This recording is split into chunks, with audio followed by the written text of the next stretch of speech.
Assalamualaikum everyone. My name is Wan Nur Madiha binti Ramlan, or people call me Dr. Maddie. Right, so I attained my bachelor's degree in English language and literature and a master's degree in English literary studies from IUM. Now, I had pursued my PhD at the University of Adelaide, South Australia, and my thesis is about how representations of specific spaces or places can point to articulations of belonging in Asian Australian narratives.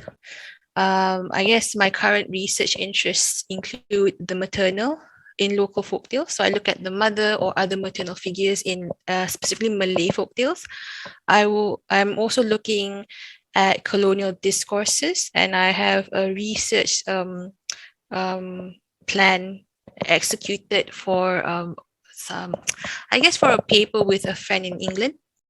And I'm also into digital literary studies and to see how we can incorporate other methods of research, especially digital means, to look at literary studies.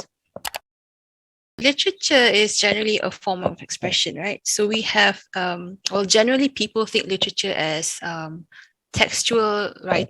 Textual material in print form, but that's not necessarily the case, because even in the past we have songs that are considered as literature, because remember poetry was put to song to music first, right? So although traditionally people assume prose, poetry, drama, those are the main categories or forms of literature, right? But it's actually quite diverse, and the boundaries between forms and genres have been quite fluid, especially in recent times. So now there is a diverse range of literary texts produced by people, and like you said, games, the game world and world building in games is considered something literary. We can also look at graphic novels as a form of literature. Of course, oral literature has always been a form of literature, even like since time, really a long time ago. We also can consider film as literature, because we can see film as a sort of text. Over the years, I find that teaching American Lit is similar to teaching Australian Lit or learning about Australian Lit, because when we look at how these two nations come about, there are similar events or similar kinds of circumstances that develop these two nations, right? Australia and America. So it's interesting to see the similarities in terms of how the mainstream literature evolved, the different minority literatures evolved, and the treatment towards indigenous cultures as well, and indigenous literary production as well. So there is a link there, and that is what made me, now appreciate the teaching American Lit. My first love is actually poetry. So one of my favorite American poets, or just basically my favorite poets of all time, is Sylvia Plath. She was an American poet who had lived in the UK, right? Now, my favorite poems by her are Daddy and Lady Lazarus. And the reason why I love Plath so much is because of how she writes her poems, the use of imagery, the use of metaphors and similes, how she crafts each instance or each experience in a very novel way. So when you read a Sylvia Plath poem, you know it's her, you know it's her style, and you are going to be wowed by the kind of figurative language that she uses. And of course, her kind of poetry is a type of confessional poetry. So it's always, I guess it's always useful to learn about her life as well when you read her poems. So initially, the use of the term post-colonial, right, denotes the time or period after the colonial period. Although in my conversation with the colleague, I have Dr. Sarida. She now is living in the UK.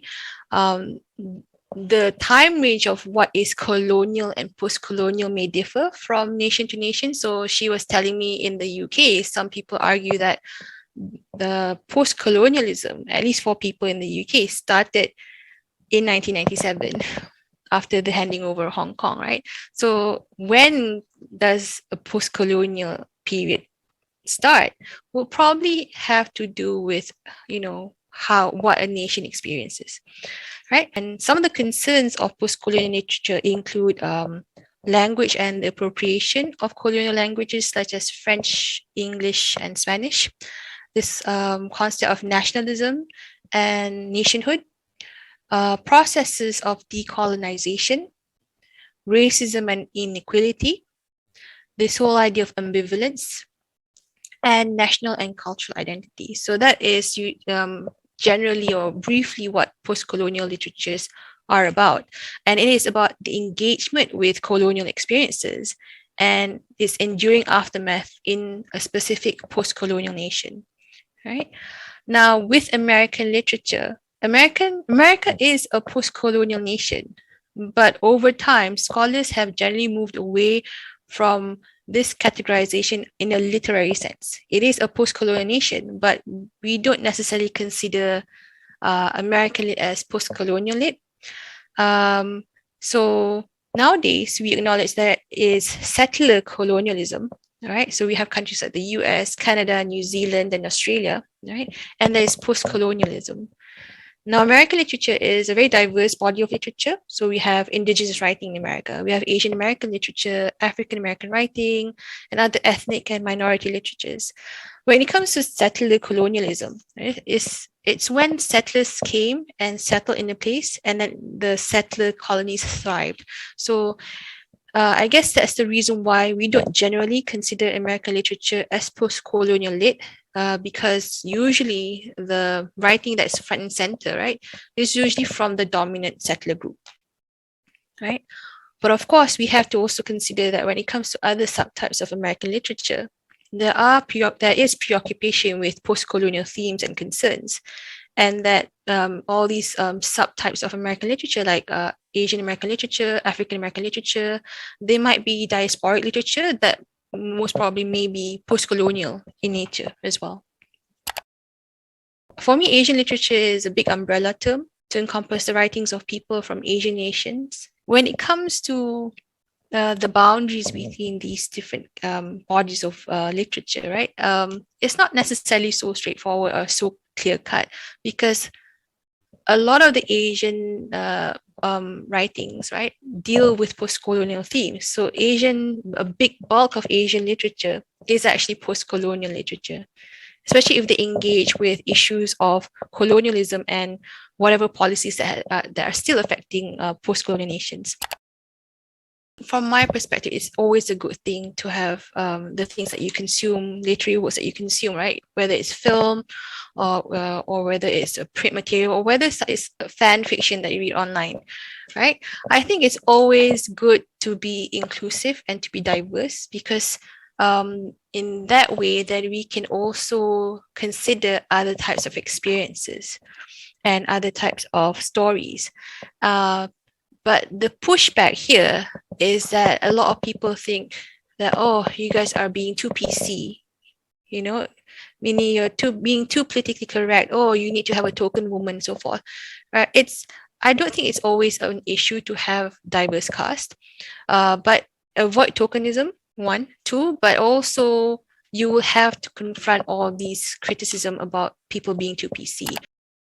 Reading or watching things diversely is great, but in terms of our own situation, we also have to look at local stories, the importance of local stories. And this is why my work now really focuses on local folk tales, because especially when I was single and ready to mingle, I didn't think much of it.